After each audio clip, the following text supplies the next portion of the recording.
Alrighty guys, welcome back to another Dragon Ball Legends ToP guide video, hopping in for season 34, right? So last season, when we did the last walkthrough videos and stuff like that, I did hop into it with a free-to-play team consisting of only the minions, right? The Frieza Force, and we actually did pretty good for ourselves. We ranked 6,437. That is a massive W for free-to-plays everywhere, but it was one of the most difficult seasons for me ever.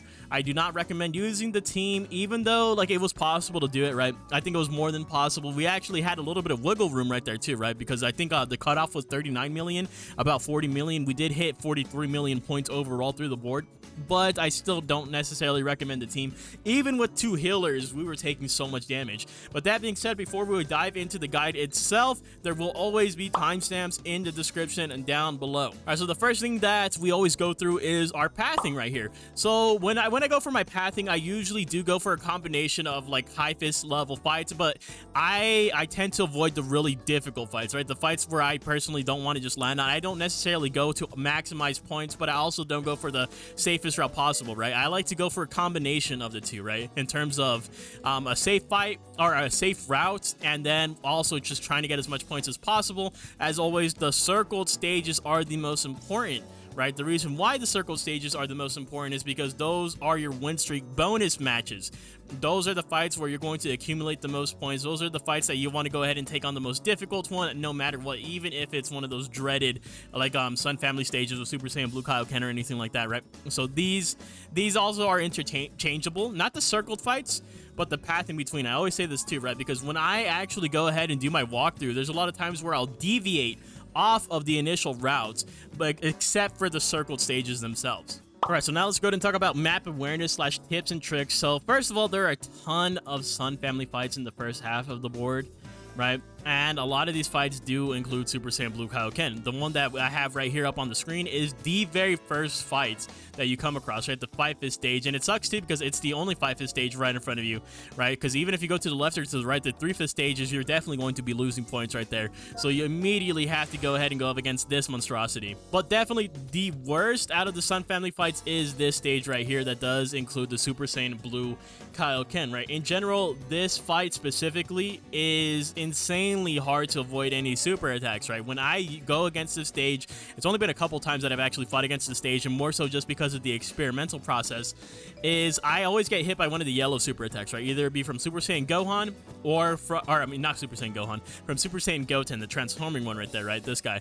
And or from the Super Saiyan Blue Kaioken Goku, right? Because he actually has a higher key restore speed than the Goten. So it's annoying, right? It's just a very annoying fight, and throughout the pathing that I made, I actually avoid all of these fights. So you don't, if you're following my exact path, you don't have to worry about this fight whatsoever. But the best solution to this fight itself is using Sun Family, right? Using the exact same, well, not necessarily the exact same team, but a lot of people are using the Goten, Gohan, Kaioken Goku, and Super Saiyan Blue Kaioken Goku mirror match, essentially, to counter this, right? Because if you have them at Friendship Rank 10, chances are you're going to attack first, right? It's not even chances, you are going to attack first. You're going to have higher key restore speed than them, right? Because these guys scale at Friendship Rank 0, while your units can scale at Friendship Rank 10, which does buff all of your stats. The second best solution here, though, is Buhan, right? We're going to talk about him a little bit more when we go into the best teams, but he may have been gimped in PvP, but he is the absolute GOAT in ToP because of his ability to actually stop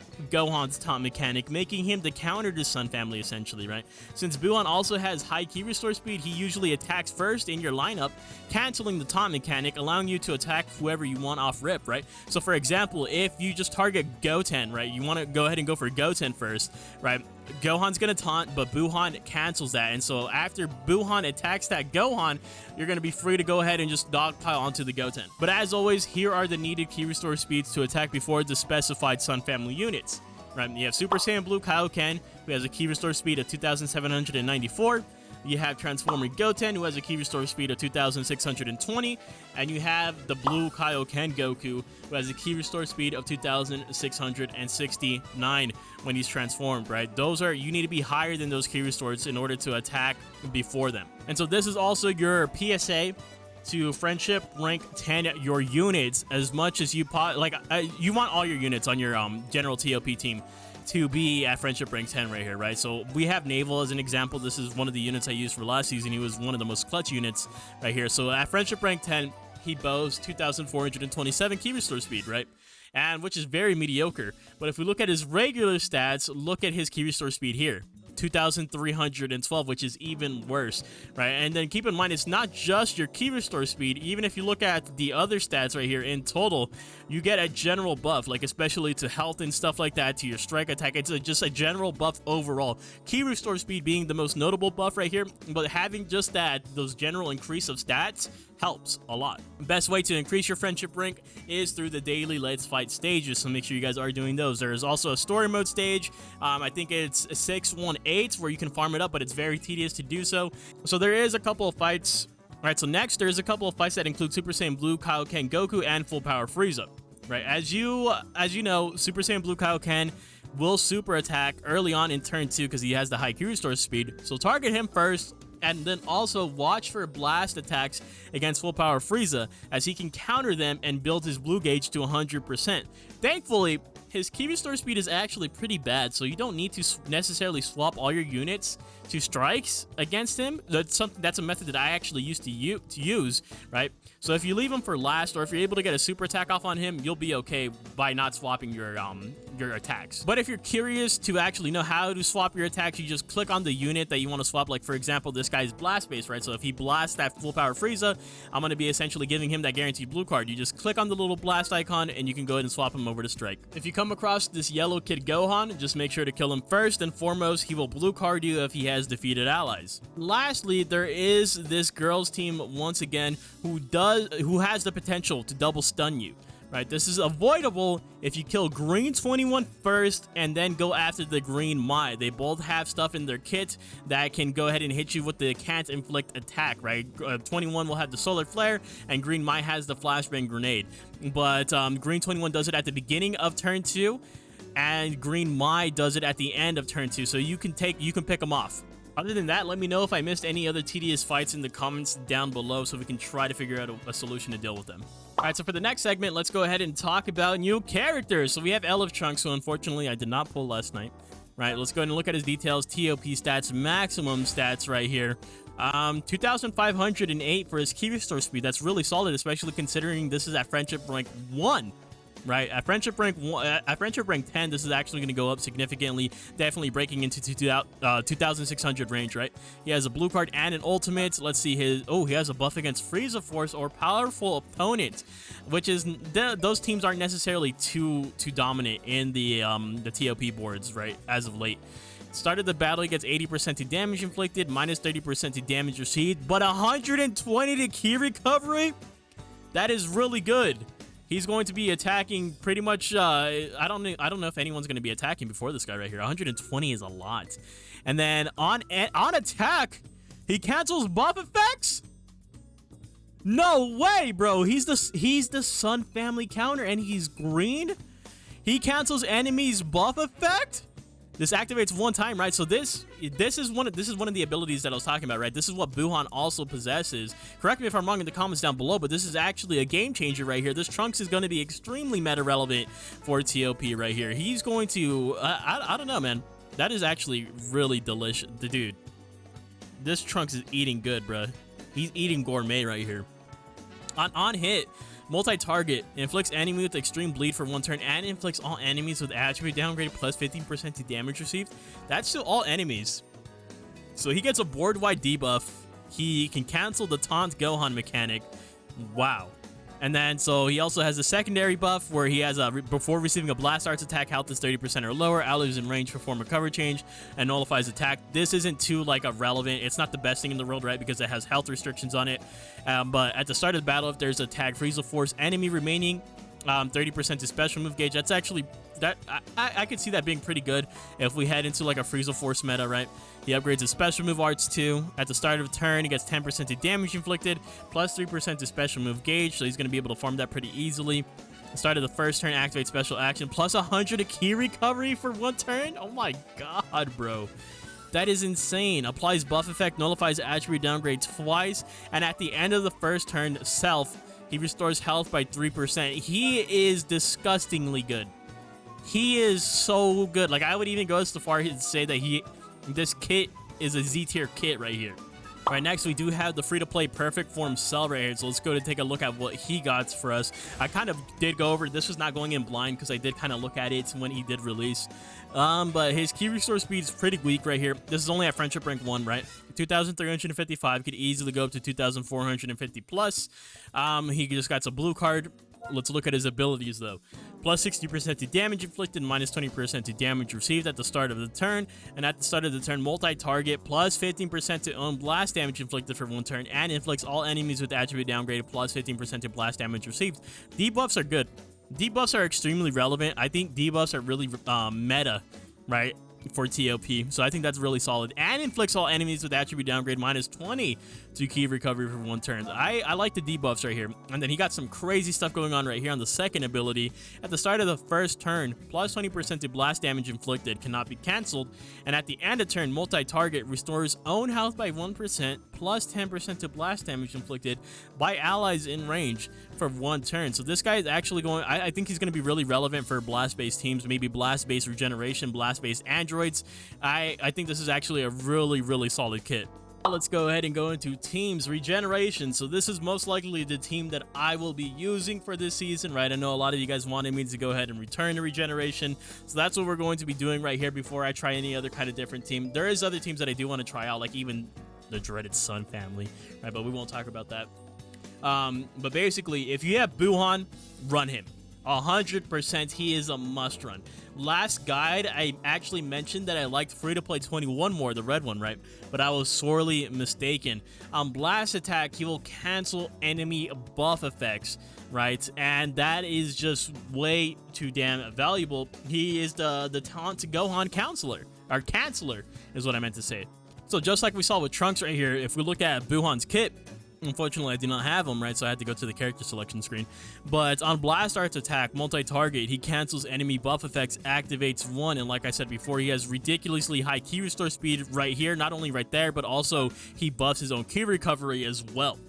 Right, so he is, like I said before, this is Regeneration's best answer to those Sun Family stages as of right now. But other than that, we will be rocking 2 healers with Fat Boo and Super Baby 2.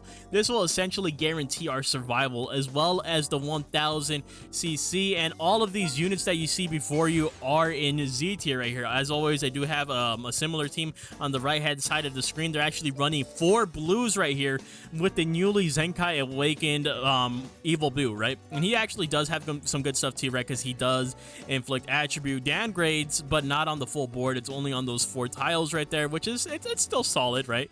It's still solid right here. I think he'll do fine because he also puts strong poison, right? He can do strong poison, and when whoever he hits, he inflicts them with attribute downgrade plus 10% to damage received. So I could see him performing well nonetheless. You also see the free-to-play Cell right there, right? Because he has these, like I said before, blast-based regeneration is going to be eating so good. The only strike-based unit that this guy has on his team is Cell?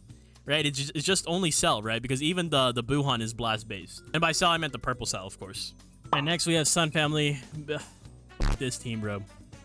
But I cannot deny their reign as the best team in ToP. Goten, Gohan, Super Saiyan Blue Kaioken, and Kaioken Goku are the best counter to their mirror match, essentially, right?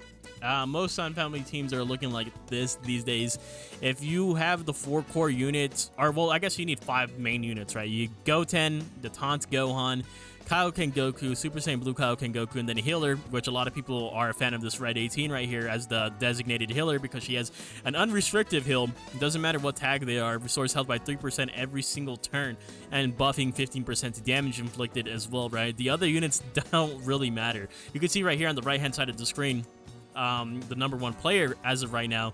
He's rocking the Super Saiyan 4 Goku, who's a solid unit, and then he's rocking the Nappa. The Nappa is actually pretty good because he gives a board-wide debuff, right? And then Bardock is, I think he buffs 1 tile, like literally 1 tile behind him for Super Saiyans, right? But he's Zenkai buffing that Blue Gohan as well, so I guess I can understand why he's right there too. Either way, the team doesn't really need much explanation right here. They're just broken. Next, we have LOE. if you want to run, so the first off, if you want to run LOE but need a filler unit or replacement unit in general, definitely consider running Naval, bro. Like, he is actually really solid. Like, look at this board-wide buff right here, right? For Allied Tag Frieza Force, event exclusive, or Frieza Saga. So this does exclude cooler units / shield units, but that's fine. LOE mostly consists of Frieza anyways, right? He restores health by 1%, that activates twice, so a board-wide heal, right? And then 10% to damage inflicted activates twice, cancels attribute downgrades and abnormal conditions. He is pretty damn good right here. And so with Naval, you can rock 2 healers, right? You can essentially rock 2 healers. I mentioned this last season about how I recommended Naval to a friend who was struggling with LOE, and a little bit of an update, it worked like a charm for him, right? So this player right here on the right hand side could easily swap out the green cooler for Naval specifically, right? I don't have the Angel Golden Frieza, but those probably would be my designated greens for this team, was Angel Golden Frieza and Naval right here. The team overall, it's the same stuff essentially, right? Just with minor updates every single season. These are the top meta teams. These are the best teams right here. So you do, one unit that I do have to give credit to is this Frieza. So I would actually, I see a lot of people rock this Frieza, and I didn't realize why people were rocking this Frieza until I was just recently informed about it, right? This EX Final Form Frieza, he actually has some good stuff right here. So he has a strike cover change, right? Before receiving a strike or blast arts, or strike or blast arts attack for allied tag, lineage of evil, or powerful opponent, he performs a cover change and gets a 30% damage cut for it, right? That activates once, and it has no health restriction on that. That is huge, bro. I didn't know that. I actually did not know that. And even furthermore, he inflicts all enemies with attribute downgrade plus 20% to damage received. What did I just say before, bro? Debuffs are massive in ToP. Debuffs are almost like a necessity in ToP. Alright, so next we will be proposing androids, bro. And you can see right here, I literally have the same exact team, or actually, let me go into that. I have the same exact team as the person on the right-hand side, right? I would actually like to run, I want to run this setup. Personally, I would love to run this setup right here. The synergy is deeper than you think, right? Because if we take a look at Zenkai 21, yes, I already talk about Zenkai 21 a lot, right? I actually was rocking her on my regeneration team for a long time. She is extremely good. Right, so she actually buffs key recovery for androids, right? If you look specifically for tag android for one turn, this is at the start of each turn, right? 30 to key recovery, right? But it goes further. Now we look at free to play 21, all right, the red one right here, right? So not only does she buff allies in range for their damage inflicted right here, right? And she also buffs her own key recovery here too, which is huge. That already is synergizing well with the blue 21, right? The Zenkai 21. But she also, on blast arts hit for multi-target, I don't know if this is the entire board right here. I'm mostly under the assumption that it's just whoever she actually hits. But she hits them with all these debuffs, but amongst those debuffs include inflicting enemy with attribute downgrade -40 to key recovery for 2 turns.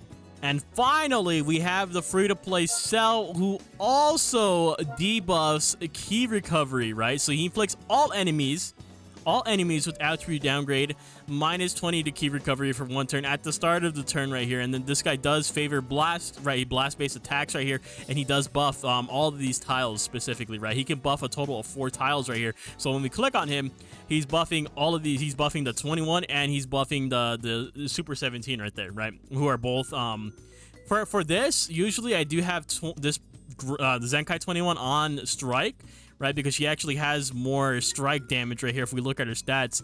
But for this setup specifically, I probably would go ahead and just adjust her to blast based. All right, for the last team that we are going to be talking about is GT. These days, the boards are getting a bit more difficult. In the past, I would say GT definitely did not necessarily need a healer, but with all these Sun Family fights just running extremely rampant, I would say that Super Baby 2 is a necessity, right? But the thing that peeves me the most or annoys me the most about GT this season is they gimped Omega Shenron, the Ultra Omega Shenron. They actually demoted him down to S tier, who is like one of the better reds on GT. You still have Kid Goku right here. He is pretty good, right? Because he does have, he guarantees 50% to a special move gauge every single fight. But that Ultra Omega Shenron is super solid, and I kind of feel like it forces you to run more of a blast-based team, as you can see right here, right? It's on both on my screen and then on the right-hand side. But I mean, it's not the worst thing in the world, right? I think GT is still going to be just fine. And we can also mention the Super Saiyan 4 full power Goku right here, who actually he provides a pretty substantial debuff, only to one enemy unfortunately, but at the start of the second turn you activate your Grin card on whoever you're targeting right there. You're going to be inflicting a pretty heavy debuff, 50% to blast damage received. And as you can see right here, there's a lot of units on the squad that do rely on blast damage, right? You have this baby Vegeta who's also support. You got Majub who's blast based. There's Super 17 who does prefer the blast cards right here. Obviously, I think this guy's defaulted blast, and then full power Goku's also blast. And there's still a lot of units that are very like interchangeable right here, right? Like I could easily grab one of the Shadow Dragons and put him right there instead of Majub. I can even put Eyes right here instead of that Super Saiyan 3 Goku. Like a majority of these units are extremely viable. That being said, that's going to go ahead and wrap it up for today's video. Hopefully you guys did enjoy. If you have any questions, comments, or concerns, let me know in the comment section down below. Remember, our goal here is so that everyone can succeed in guaranteeing that juicy 1000 CC. Thank you guys so much for watching, and I'll see you guys in the next one. Later!